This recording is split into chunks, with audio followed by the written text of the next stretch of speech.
Hello student, आप सभी का study with Satyabhama Singh YouTube channel में स्वागत है।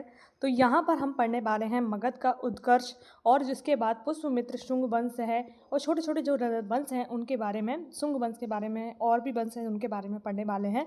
तो जो मौर्य साम्राज्य से पहले छोटे मोटे वंश थे उनके बारे में अपन जानेंगे। जो एग्जाम में यहाँ से प्रश्न कभी कभी पूछ लिया जाता है तो इम्पॉर्टेंट है, वीडियो को एंड तक जरूर देखना है। सबसे पहला प्रश्न तो यही उठता है कि मगध का उत्कर्ष किस प्रकार हुआ था। जो मगध साम्राज्य था उसका उत्कर्ष कैसे हुआ था, मतलब उत्कर्ष यानी उत्पत्ति जिसकी कैसे हुई थी। ठीक है, अब इसके बारे में जान लेते हैं। जो 16 महाजनपदों में मगध क्या था, उत्तर भारत का सबसे महत्वपूर्ण क्या था, राज्य था, जिसके निम्नलिखित कारण थे। कैसे था, भौगोलिक स्थिति, यानी पहला कारण होता है आपका भौगोलिक स्थिति, यानी उसकी राजगृह जो राजधानी थी और पाटलिपुत्र ये कैसी थी, सुरक्षित थी। पाटली आपका राजगृह 5 पहाड़ियों से घिरा हुआ था और पाटलिपुत्र 3 नदियों से। कोई भी अगर राजा महाराजा अपना किला बनाता था तो वो किला कैसा होता था, या तो पहाड़ी पे चोटी पे होता था या फिर नदियों के बीच में होता था, तो ऐसी जगह पे बनाया जाता था, इसलिए वो भौगोलिक दृष्टि से क्या होता था, सुरक्षित था इनका। सेकंड है कृषि का विकास। कृषि का विकास किस प्रकार से, गंगा ब्रह्मपुत्र नदियों के उपजाऊ मैदान में विस्तृत होने के कारण, क्योंकि यहाँ पर गंगा ब्रह्मपुत्र का उपजाऊ मैदान था, यह विस्तृत क्षेत्र था, इसलिए ये भी एक इनके विकास में मतलब उत्कर्ष में महत्वपूर्ण भूमिका निभाई। शिल्प उद्योग, जैसे लोहा अन्य धातुओं के प्रचुर भंडार यहाँ पर पाए गए थे। ठीक है, वाणिज्य व्यापार, वाणिज्य व्यापार में कैसे व्यापारिक मार्ग यहाँ पर मिलते हैं, जैसे ताम्रलिप्ति बंदरगाह आपका जो उड़ीसा में है। ठीक है, जो पूर्वी बंदरगाह है, भरूच है जो आपका गुजरात में है, ये आप बंदरगाह क्या करते हैं, व्यापार के उत्कृष्ट क्षेत्र थे। सैन्य शक्ति का विकास, सैन्य शक्ति यानी लोहे के खदानों के कारण अस्त्र शस्त्र कैसे होने लगे, मजबूत। और वैदिक पीरियड में क्या थे, अस्त्र शस्त्र आपके सिंधु घाटी सभ्यता में जो हम पढ़ते हैं वहाँ पर तो तांबे के थे, तो तांबे को आप ज़्यादा जोर से नहीं मार सकते, वहीं से मुड़ जाएगा। और लोहा क्या होता है, एक कठोर धातु होती है, आप किसी को मारोगे तो सीधा वो आदमी ही कट जाएगा। तो इसलिए ये क्या शक्ति का, सैन्य शक्ति विकास हुआ। सामाजिक दृष्टिकोण, सामाजिक दृष्टिकोण किस प्रकार से, आर्य जो व्रत के बाहर यानी आर्य व्रत के बाहर ब्राह्मणवादी मान्यताओं को कम प्रभाव, यानी ब्राह्मणवादी मान्यताएं हैं उनका कम प्रभाव था, इसलिए सामाजिक दृष्टिकोण से भी उत्कृष्ट था। शक्तिशाली शासक जैसे कि आपके बिंबिसार है, अजातशत्रु है, चंद्रगुप्त मौर्य है, अशोक है, ऐसे योग्य महान शासक यहाँ पर हुए थे। ठीक है, ये आपका हर्यंक वंश था, उसके संस्थापक है बिंबिसार, उसका पुत्र है अजातशत्रु। ठीक है, अजातशत्रु का पुत्र उदयन। तो ये प्रतापी शासक थे। अंतिम शासक जो हर्यंक वंश का था वो नागदशक था। ठीक है, नेक्स्ट है मगध के उदय में लोहे की भूमिका। अब लोहे की भूमिका के बारे में कुछ विद्वान हैं, इन्होंने अपना वक्तव्य दिया है, जैसे कि डी कौशाम्बी के अनुसार मगध के निर्माण में लोहे की भूमिका क्या थी, महत्वपूर्ण निर्णायक भूमिका इसने निभाई थी। ठीक है, और गंगा घाटी के वनों को साफ कर कृषि भूमि प्राप्त की थी। ठीक है, तो ये भी एक अच्छा मतलब जो मगध के उत्कर्ष में महत्वपूर्ण भूमिका निभा रहा है। कृषि उपकरणों का विकास हो गया था। ठीक है, लोहा व अन्य धातुओं में अर्थव्यवस्था को लाभ हुआ। 2 धातु से अस्त्र शस्त्रों का निर्माण हुआ, जैसा कि मैंने आप सभी को बताया कि जो आपके जैसे कि अभी देखिए वर्तमान में हम लोग विकसित क्यों होते जा रहे हैं, हमारे पास लोहा है, मशीनें बना रहे हैं, मशीनों के प्रयोग से कोई भी कार्य जल्दी हो रहा है, इसलिए इंपॉर्टेंट है। चलो अब पहला वंश अपन लोग पढ़ते हैं, हर्यंक वंश।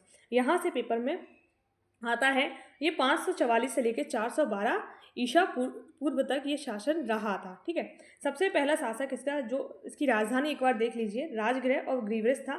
संस्थापक कौन था इसका, बिंबिसार था, यानी बिंदुसार, याद मत करना, चंद्रगुप्त का पुत्र था बिंदुसार, ये बिंबिसार है। श्रेणिक था एक, 544 से 493 तक ये रहा था ईसा पूर्व में।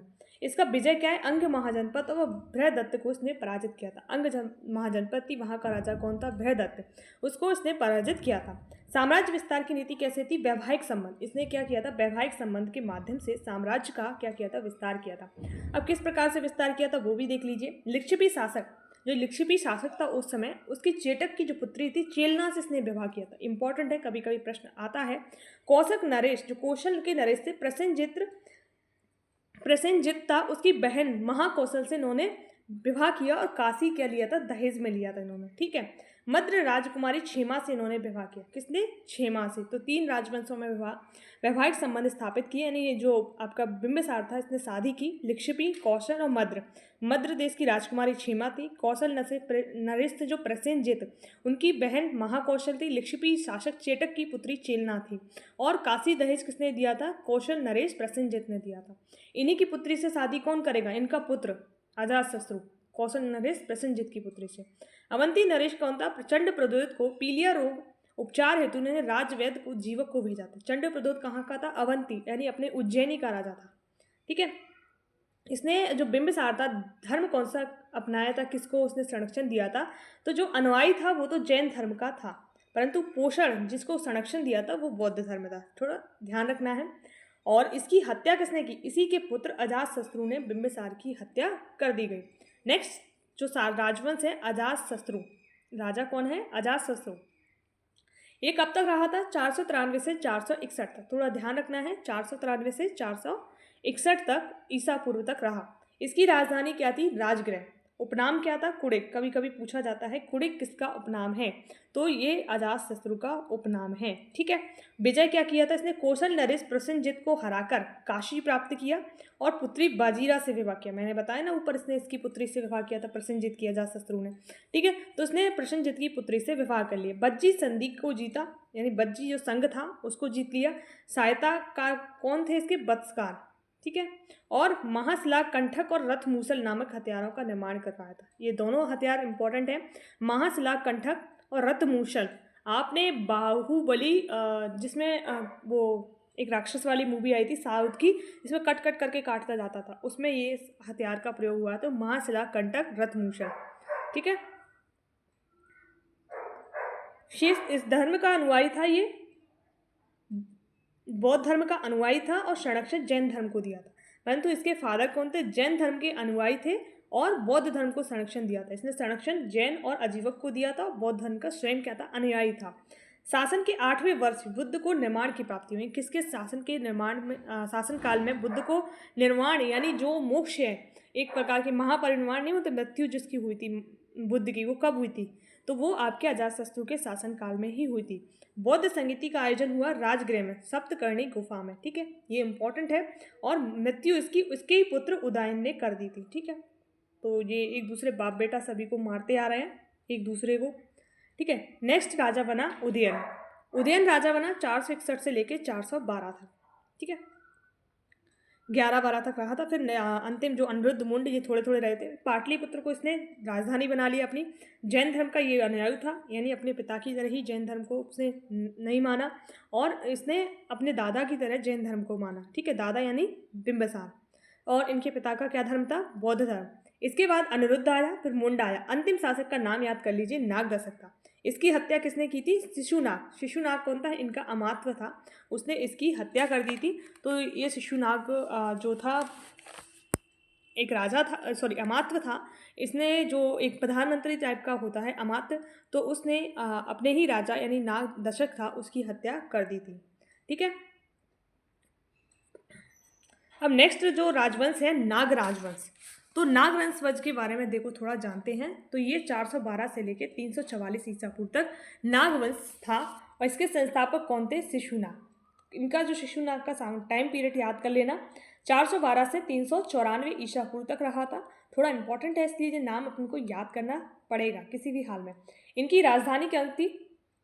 वैशाली, और बज्जी संघ पर इन्होंने नियंत्रण कर लिया था। ठीक है, और अवंती नरेश उस समय कौन थे? अवंती वर्धन को पराजित कर दिए थे। अवंती नरेश जो अवंती वर्धन थे उनको इसने क्या कर दिया था? पराजित कर दिया और वत्स पर अधिकार कर लिया। अभी अवंती किसके अधीन आ गई?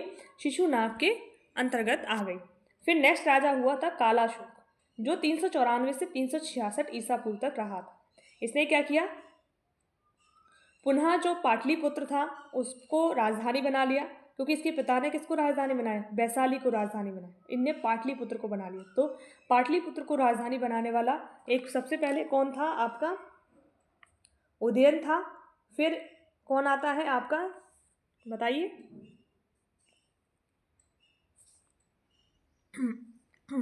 आपका महापद्मानंद। ठीक है, तो महापद्मानंद जो महापद्मानंद था। महापद्मानंद के समय में बौद्ध संगीति हुई थी, वो कौन सी थी? वैशाली में हुई थी। तो कौन सी? द्वितीय बौद्ध संगीति आपके महापद्मानंद के समय में हुई थी। फिर नंदिनी जो था अंतिम शासक था। कौन? महानंदिनी। महापद्मानंद द्वारा इसकी क्या कर दी थी? हत्या कर दी गई थी। ठीक है, और ये अपना ऊपर का शासक कौन था? कालाशोक था। मैं महापद्मानंद बोल गई, गलती हो गई। ये कालाशोक था आपका, और जिसने पाटलिपुत्र को अपनी राजधानी बनाया था। द्वितीय बौद्ध संगीति हुई थी जिसके शासनकाल में। ठीक है, तो ये दोनों चीज़ें याद कर लेना। और नेक्स्ट जो वंश आया था नंद वंश, पता है इस वंश का जो अंत किसने किया था? आपका चंद्रगुप्त मौर्य। ये वही नंद वंश है जिसका अंतिम शासक घनानंद था, जिसको मारकर मौर्य वंश की स्थापना हुई थी, ठीक है। और जो 344 से 324 ईसा पूर्व तक ये राजवंश रहा था, कौन सा? नंद वंश। इसके जो संस्थापक कौन थे? महापद्मानंद। याद रखना है, महापद्मानंद इसके संस्थापक थे। इनकी राजधानी क्या थी? पाटलिपुत्र थी, ठीक है। और उपाधियां इसने धारण की थी। महापद्मानंद बहुत ही प्रतापी शासक था। इकराट की उपाधि, एक छत्र की उपाधि और उग्रसेन की उपाधि, द्वितीय परशुराम जो अपने आप को कहते थे, सर्वछत्र, सर्वत्र, सर्वक्ष त्रांतक, इन्होंने उपाधि धारण की थी। फिर इनका शासन का जो विभाजन था वो देख लीजिए, कहाँ पर किस राजा को क्या कहा जाता था। उत्तर में जो राजा हुआ करता था उसे विराट कहा जाता था। पूर्व में जो राजा हुआ करता था उन्हें सम्राट कहा जाता था, पूर्व का सम्राट। जैसे मोदी जी कहाँ के हैं? पश्चिम के हैं। पश्चिम के तो स्वराट यानी स्वराट चाहिए उन्होंने, स्वराष्ट्र की बात करते हैं। और दक्षिण में भोज यानी हमारे मध्य प्रदेश में कौन है? भोज। तो इस प्रकार से याद कर लीजिए, ये आपके उनके जो क्षेत्र है वहाँ पर कौन किस राजा को क्या कहा जाता था। उत्तर में विराट, पश्चिम में स्वराट और दक्षिण में भोज और पूर्व में आपके पूर्व में सम्राट। विजय इसने क्या क्या प्राप्त की थी तो वो देख लीजिए। इसने जो कौशल नरेश, प्रसेनजित, पांचाल, कुरु और चेदी और दक्षिण अवंती से इसने क्या विजय प्राप्त की थी, ठीक है। ब्यास नदी तक इसने अपने साम्राज्य का विस्तार किया था। कौन? का महापद्मानंद ने। इसने मथुरा, सूरसेन, मिथिला इसको जीत लिया था। अश्मक, कलिंग, आय है इसको भी जीता था। और जो कलिंग विजय का उल्लेख किसमें मिलता है? आथी गुम्पा अवलेख है उसमें मिलता है, ठीक है। तिनसुलिया नहर का निर्माण इसने करवाया था। याद रख लेना, तिनसुलिया नहर का निर्माण। जिनसेन की मूर्ति लाया था ये, ठीक है। जिनसेन यानी भगवान जो जैन धर्म के अनुयायी थे उनके हैं। जैन धर्म का अनुयायियों का साक्ष्य यहाँ से मिलता है, ठीक है। इसके शासनकाल में विद्वान रहता था पाणिनि, महापद्मानंद के, जिसने अष्टाध्यायी जो संस्कृत का एक नाटक है उसकी रचना की।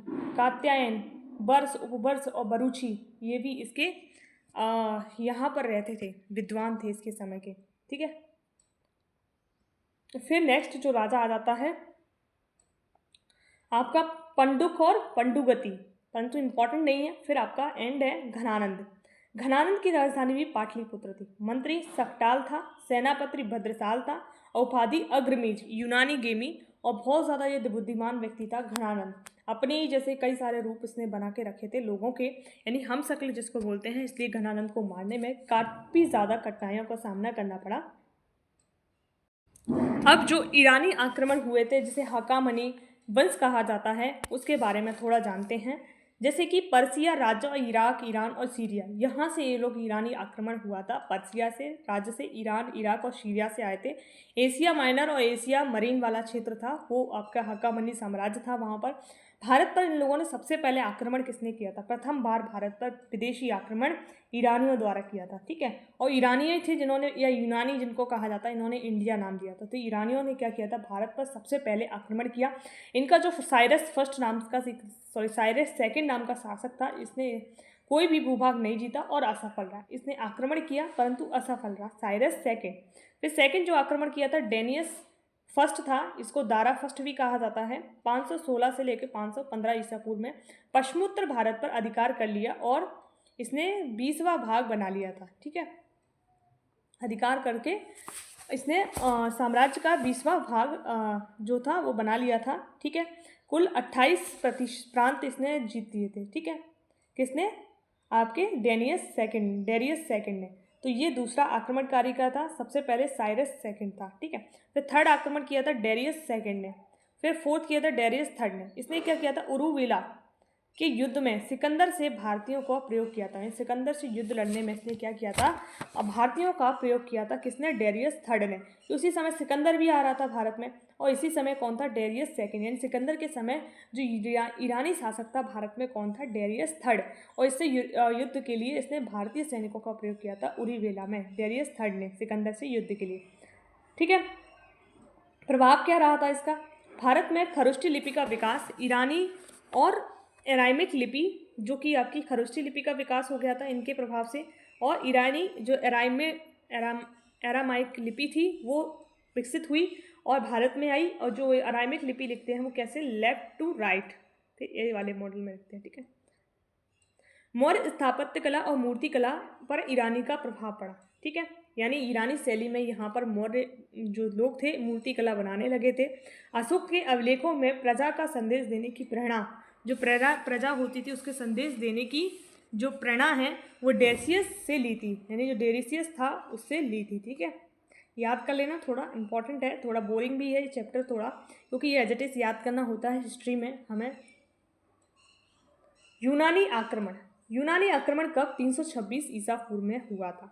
ठीक है, यूनानी आक्रमण, अलेक्जेंडर थर्ड सिकंदर जिसको कहा जाता है, मैसेडोनिया या मकदूनिया का शासक था। ठीक है, 20 वर्ष की आयु में जो भारत में नहीं, अपने यहाँ यानी यूनान में शासक बना था। कौन? अलेक्जेंडर थर्ड या फिर सिकंदर जिसको कहा जाता है। इनके पिता कौन थे? फिलिप द्वितीय, कभी कभी पूछा जाता है माता ओलंपिया। ठीक है, गुरु अरस्तु। ठीक है, ये थोड़ा इंपॉर्टेंट है। इसने क्या किया था? जो सिकंदर ने मिस्र को जीतकर नील नदी के किनारे अलेक्जेंड्रिया शहर की स्थापना की थी, यानी मिस्र को जीतकर किसने अलेक्जेंड्रिया शहर की निर्माण किया था? तो वो आपका कौन था? आपका सिकंदर था। इसने पर्सिया के युद्ध में, यानी पर्सिया का जो युद्ध था, इरुवेला को हराया। ठीक है, उरुवेला को हरा दिया 371 ईसा पूर्व में। डेसियस थर्ड जहाँ पर था, आपने ऊपर देखा भारतीयों का प्रयोग किया था उसने, इसलिए हार गया। ठीक है, फिर 326 में, ये इंपॉर्टेंट है। ठीक है, हिंदू कुश पर्वत खैबर दर्रा के मार्ग से भारत में क्या किया था? प्रवेश किया था, भारत पर आक्रमण किया था। यहीं से, कहाँ से? खैबर दर्रा। जितने भी मुस्लिम आए थे ना वो भी यहीं से आए थे, खैबर दर्रे से। ये उनके प्रवेश का सबसे मुख्य मार्ग हुआ करता था उस समय में। ठीक है, नेक्स्ट है तक्षशिला शासक आम्बी ने समर्थन किया था। आपने एक चैनल, एक चंद्रगुप्त नाम का सीरियल आता था, उसमें आम्बी राजा को देखा होगा। ये वही आम्बी है जो तक्षशिला का शासक था, जिसने अपने फादर की मृत्यु मतलब मार दिया था, परंतु ये साबित नहीं हो पाया था, और ये वहीं का शासक था। इसने आपका सिकंदर की सहायता की थी। ठीक है, 326 ईसा पूर्व में हाइडेस्पीज, जिसे हाइडेस्पीज या बिस्तरा या झीलम का युद्ध कहा जाता है, वो पुरु को हराया। पुरु इसमें क्या हार गया? पोर्शा का राजा कौन था उस समय पर? पुरु था। ये हार गया था किससे? हाइडेन स्पीच सिकंदर से इस युद्ध में हारा था। हाई फेसिस ब्यास तक पहुंचकर सिकंदर की सेना क्या हुई थी? बढ़ने से मना कर दिया, यानी ब्यास नदी के आगे वो बढ़ने से मना कर दिया कि इसके आगे हम नहीं जाएंगे। ठीक है, तो सिकंदर के लिए बहुत बड़ी चुनौती थी कि वो कैसे व्यास नदी को पार कर लेता था, वो संपूर्ण भारत में ही आ जाता, परंतु उसकी सेना ने बिल्कुल क्लियर कट मना कर दिया, हम नहीं जाएंगे। ठीक है, और उस समय बारिश भी हो रही थी। निकैया या बुल्फाक जो था घोड़े के नाम थे, यानी निकैया और वुफे काल, सॉरी मैंने गलत पढ़ दिया था, निकैया और वुफे काल कौन थे? इनके घोड़े के नाम थे, जो शहर की स्थापना के अपने घोड़े के नाम पर क्या करवाया था? इसने शहर की स्थापना करवाई, सिकंदरिया शहर की भी स्थापना करवाई। ठीक है, घोड़े के नाम पर। और अधिकारी कौन हुआ था? इनके जो अधिकारी थे, न्यारकस जल सेनापति था, और सेल्यूकस निकेटर भी इनका सेनापति था। तो जल सेनापति कौन है? न्यारकस, और सेलुलस इनका मुख्य सेनापति था। विजय क्षेत्रों को फिलिप, सेल्यूकस निकेटर, पुरु आम्बी को दे दिया। इसने जो आपका सिकंदर ने जो क्षेत्र जीते थे वो सारे क्षेत्र किसको दे दिए? फिलिप को दे दिया, सेल्यूकस निकेटर को दे दिया, आम्बी को दे दिया, इन सभी को बांट दिए गए। मृत्यु इसकी कैसे हुई? 323 ईसा पूर्व में बेबीलोन जाते समय इसकी क्या हो गई? बीमारी के कारण मृत्यु हो गई, यानी ये ज़्यादा नहीं जी पाया। तो अब जो सिकंदर का युद्ध हुआ था, आक्रमण हुआ था, इसका भारत पर क्या प्रभाव पड़ा था? ठीक है, कारण क्या था? मकदूनिया शासक सिकंदर ने 326 ईसा पूर्व में भारत पर आक्रमण किया। कारण क्या था? सक्रिय राजा, यानी वो एक सक्रिय राजा बनना चाहता, विश्व विजेता बनना चाहता था। भारत की अपार धन संपदा थी, यानी भारत को उस समय क्या कहा जाता था? सोने की चिड़िया। तो ऐसा सोने की चिड़िया बोल दिया तो सभी लोगों को पता है ना, सोने की चिड़िया रखी है, किसी को बोल दो तो आप लोग समझोगे कि उसके यहाँ पर बहुत ज़्यादा पैसा है। तो वो यकीन मानिए भारत बहुत अमीर था पहले। भारत की अस्थिर राजनीतिक दशा, यानी जो राजा रजवाड़े थे, जैसे आपका नंद वंश है वो अपने मगध के लिए लगा था, और वंश है वो अपने अपने क्षेत्रों के लिए लगे थे। पोरश अपनी पोर्श के लिए लगा था, पोरश का राजा पुरु था। ठीक है, और तक्षशिला काम भी अपने तक्षशिला के लिए लगा था। तो इस प्रकार से जो राजनीतिक अस्थिरता थी, कोई भी ऐसा नहीं, एक राष्ट्र की भावना नहीं थी। ठीक है, सफलता का कारण क्या था? क्यों सफल हुआ है? भारत की केंद्रीकृत सत्ता का अभाव। न केंद्रीकृत सत्ता यहाँ पर थी नहीं, प्रांतों में बटी हुई थी, अपने राज्य क्षेत्रों में बटी हुई थी। ठीक है, भारतीय शासकों की उदासीनता, जैसे मगध को कुछ लेना देना नहीं था, कोई भी आए क्या मतलब, हमारे यहाँ आएगा तब देखेंगे, ये उसकी माइंड सेट था। ठीक है, तो मगध ही एक ऐसा साम्राज्य था उस समय सबसे पावरफुल, अगर ये सपोर्ट कर देता स्टार्टिंग में तो कभी सिकंदर भारत में प्रवेश ही नहीं करता। सिकंदर का कुशल नेतृत्व, यानी एक कुशल नेतृत्व इन द सेंस कि जो सिकंदर था बहुत ही मतलब साफ माइंड का था और उसे एक ही उसके दिमाग में था, जहन में था कि उसे विश्व विजेता बनना है। तो कुशल नेतृत्व अपनी टीम को हमेशा उत्साहित और प्रोत्साहित करने का कार्य करता था। ठीक है। भारतीय शासकों का सहयोग, जैसे आम्बी कुमार जो तक्षशिला के थे, इन्होंने सहयोग दे दिया। योग्य सेनापति व प्रशिक्षित सेना, जैसे न्यारकस जो इनका जल सेनापति था, सेल्यूकस था, जो सेल्यूकस वही है, इसकी पुत्री से आपके चंद्रगुप्त मौर्य शादी करते हैं हेलेना से। ठीक है। प्रभाव क्या पड़ा इसका, यानी ये युद्ध हुआ था सिकंदर का भारत पर क्या प्रभाव पड़ा था। भारत व यूनान के में जलीय थलीय संपर्क स्थापित हो गया, यानी अब जल थल से हम क्या संपर्क स्थापित कर लिए और यूनान के साथ व्यापार वाणिज्य भी बढ़ेगा। उसके बाद हमारा भारत का एकीकरण, अब भारत में क्या था, जो बटे हुए लोग थे अब वो एक साम्राज्यवादी प्रक्रिया प्रारंभ हो गई। ठीक है। थोड़े लोग एक दूसरे के सहयोगी भी हो गए और बड़े क्षेत्र पर एकीकरण होने लगा। छोटी रियासतें अब समाप्त होने लगी थी, क्योंकि छोटी रियासतें इसलिए समाप्त होने लगी थी, उन पर एक रूल करने वाला राजा आने लगा था। यूनानी प्रभाव से मूर्तिकला की गांधार शैली का विकास हुआ, यानी कौन सी शैली, गांधार, जिसमें बौद्ध की मूर्ति बनी हुई है, गांधार और मथुरा शैली, ये वही शैली है। उसका विकास कैसे हुआ, यूनानियों के प्रभाव से हुआ। भारतीय मुद्रा सुडोल व अंकित होना प्रारंभ हुई, यानी इस समय जो मुद्रा का अंकन प्रारंभ हो गया था। व्यापार मार्गों का क्या हो गया था, विकास हो गया था। तो इस प्रकार सिकंदर के जो सफलता का जो युद्ध की जो प्रभाव थे, सफलता का कारण था, वो सब यही थे, सब थे जो मैंने अभी आपको जो पढ़ाए हैं वही हैं। अब अपन नेक्स्ट जो राजवंश पढ़ेंगे वो है आपका शुंग वंश। देखो जो मौर्योत्तर काल है उस पर अपन थोड़े शुंग वंश को स्टार्ट कर लेते हैं। ये आपका मैप दिख रहा है, यहाँ पर सातवाहन है। ठीक है। ये अभीर जो हैं, ये आंध्रा है, चेदी हैं, ये कलिंग हैं, इच्छावाकु हैं, चोल है। ठीक है। ऊपर शुंग हैं जिसके बारे में अपन पढ़ने वाले हैं, जो राजस्थान वाला एरिया, मध्य प्रदेश वाला एरिया, हरियाणा वाला एरिया, उत्तर प्रदेश वाला एरिया, यहाँ पर शुंग हैं। ठीक है। तो चलो स्टार्ट करते हैं। नीचे संगम है मदुरई में, इधर पांडे हैं। ठीक है। और ये पूरा एरिया जो आपका है चोल वाला, इधर वाला एरिया है, ये आपको दिख रहा है। ठीक है। और बंजी जो हैं, धनुष, चेर, ये सभी आपके राजवंश हैं। इच्छावाकु हैं ये आंध्र प्रदेश वाले रीजन में। शुंग वंश, चलो इसे कल स्टार्ट करते हैं। मौर्योत्तर काल कल अपन पूरा कंप्लीट कर लेंगे, आज इतना ही काफ़ी है। यहाँ पर अपना पूरा मतलब हिस्ट्री का अपन गुप्त काल तक आने वाले हैं। कल मौर्योत्तर हो जाएगा। गुप्त काल अपन ने पढ़ लिया, मौर्योत्तर मौर्य काल पढ़ लिया, बाकी भी पढ़ लिए और कुछ चीज़ें बची हैं वो अपन कंप्लीट करेंगे नेक्स्ट वीडियो में। तो एंड तक बने रहने के लिए धन्यवाद, और चैनल सब्सक्राइब नहीं किया है तो कर लीजिए। जय हिंद, जय भारत।